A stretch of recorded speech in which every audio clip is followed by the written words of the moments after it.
दोस्तों आज मैं सरकारी बीटीसी बुक का क्लास 5 का पहला अध्याय का बतलाने जा रहा हूँ। सवाल कर रहा है कि क्या आप 3, 4 और 5 की सहायता से 3 अंकों की संख्या बना सकते हैं, अगर तो कितनी। तो हम बतला दें कि 1, 2, 3 है तो 6 संख्याएं बनेंगी, जैसे 3, 4, 5, 3, 5, 4, फिर 4 से 4, 3, 5, फिर 4, 5, 3, फिर 5 से 5, 4, 3, फिर 5, 3, 4। इस प्रकार से हम कह सकते हैं कि हम 6 संख्या बना सकते हैं। अब दूसरा सवाल कर रहा है कि इनमें सबसे बड़ी संख्या क्या है। तो मैं बता दूं कि इनमें सबसे बड़ी संख्या क्या है। तो 5, 4, 3 ये सबसे बड़ी संख्या है, यानी 5, 4, 3 ये सबसे बड़ी संख्या है, जिसको मैं घेर सकता हूँ कि ये सबसे बड़ी संख्या है। कह इनमें सबसे छोटी संख्या क्या है।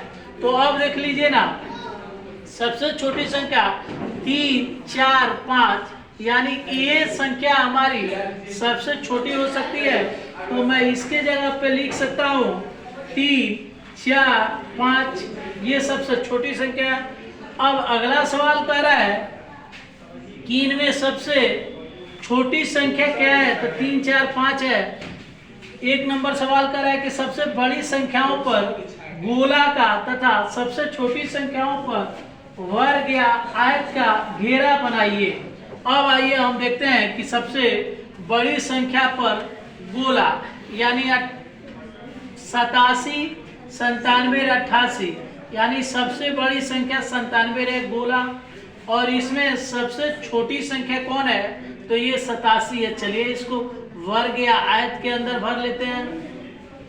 इसमें हम देखना है कि सबसे बड़ी संख्या है 110, इसको हम गोला कर लेंगे। सबसे छोटी संख्या ये है, इसको हम आयत के अंतर्गत रख लेंगे। अब देखते हैं कि इसमें सबसे बड़ी संख्या कौन है। ये है 645। सबसे छोटी संख्या कौन है। तो 456। इसमें हम देख रहे हैं कि सबसे बड़ी संख्या है 907। इसमें सबसे छोटी संख्या हो जाएगी 709, और इसमें सबसे बड़ी संख्या हो जाएगी 44, और सबसे छोटी संख्या हो जाएगी 24। इस प्रकार से हम इस सवालों को बना सकते हैं। कह रहा है 2 नंबर सवाल, गिनतारे के अनुसार संख्या पूरी करें। यानी ये हमारी हो जाएगी इकाई, ये हमारा हो जाएगा इकाई, यानी इसको हम बोल सकते हैं इकाई, इसको हम बोल सकते हैं दहाई, इसको हम बोल सकते हैं सैकड़ा। इसमें हम लिख सकते हैं 1, 2, 3, 4 इकाई, 1, 2, 3, 4, 5 दहाई, 1, 2, 3 सैकड़ा। यानी हमारा टोटल हो जाएगा 354। अब इसमें हम देख रहे हैं ये हो जाएगा हमारा इकाई, ये हो जाएगा दहाई, ये हो जाएगा सैकड़ा। इसमें हो जाएगा 1, इसमें 2, और इसमें 1, 2, 3, 4, 5। इसको हम लिख सकते हैं 521। इस प्रकार से इसका हम उत्तर दे सकते हैं। अगला सवाल हमारा कह रहा है कि 4 और 6 से 3 अंकों की सभी संख्याएं बनाइए। आप अंकों को दोहरा सकते हैं।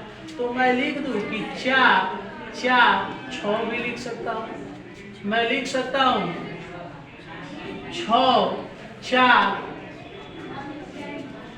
4 भी लिख सकता हूं। मैं लिख सकता हूं 6, 4, 4 लिख सकता हूं। मैं लिख सकता हूं 6, 4 लिख सकता हूं। मैं लिख सकता हूं 1, 2, 3, 4। मैं लिख सकता हूं 6, 4, 6 लिख सकता हूँ। ऐसे संख्याएं बनाई जा सकती हैं। 7, 9 और 0 से बनने वाली 3 अंकों की सभी संख्याएं लिखें। तो 3 अंकों की सभी संख्याओं को बनाना है। 7, 9 और 0 से बनने वाली 3 अंकों की सभी संख्या बनाए। तो हो सकता है हमारा 9, 7, 0, हमारा हो सकता है 9, 0, 7, या हमारा हो सकता है 7, 9, 0, या हमारा हो सकता है 7, 0, 9। इस प्रकार से हम 3 अंकों की संख्याएं कुल बना सकते हैं। ये कह रहा है कि क्या 097 3 अंकों की संख्या है? क्यों? तो नहीं, ये संख्याएं नहीं हो सकती है। क्यों नहीं हो सकती है? तो जब किसी संख्या के आगे 0 हो तो उसका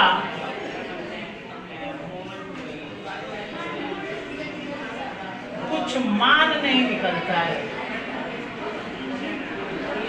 नहीं निकलता है। अतः 097 3 अंकों की संख्या नहीं है। इस प्रकार से हम इसको बना सकते हैं। कह रहा है 6 नंबर सवाल, मैं 2 अंकों की संख्या हूं जिनके इकाई और दहाई के अंक समान है, मैं कौन सी संख्या हो सकती हूँ? इकाई और दहाई के अंक समान है, यानी मैं 11 हो सकती हूँ, मैं 22 हो सकती हूँ, मैं 33 हो सकती हूँ, मैं 44 हो सकती हूँ, मैं 55 हो सकती हूँ, मैं 66 हो सकती हूँ, मैं 77 हो सकती हूँ, मैं 88 हो सकती हूँ, 99 हो सकती हूँ। ये 2 अंकों की ऐसी संख्या है जिनके इकाई और दहाई के अंक समान है। अब कह रहा है कि मेरे दहाई और इकाई के अंकों का योगफल 8 है, तो मैं कौन सी संख्या हूँ? इकाई और दहाई के अंकों का योगफल। तो याद रखेंगे वो संख्या 44 हो सकती है। वो संख्या आपको मैं बतला रहा हूँ, इकाई और दहाई के अंकों का योगफल 8 है, तो मैं कौन सी संख्या हो सकती हूँ? दहाई और इकाई के अंकों का योगफल 8 है, मैं कौन सी संख्या हो सकती हूँ? तो 44 हो जाएगा। इस प्रकार से अगला सवाल कर रहा है कि मेरी इकाई तथा दहाई के अंकों का गुणनफल 9 है, तो मैं कौन सी संख्या हो सकती हूँ? तो वो संख्या मैं 33 हो सकती हूँ, जिसको मैं बतला दूं कि 3 गुने 3 करने पर ये 9 प्राप्त होगा। इस प्रकार से मैं इन सवालों का जवाब दे सकता हूँ। लाइक और सब्सक्राइब करें दोस्तों।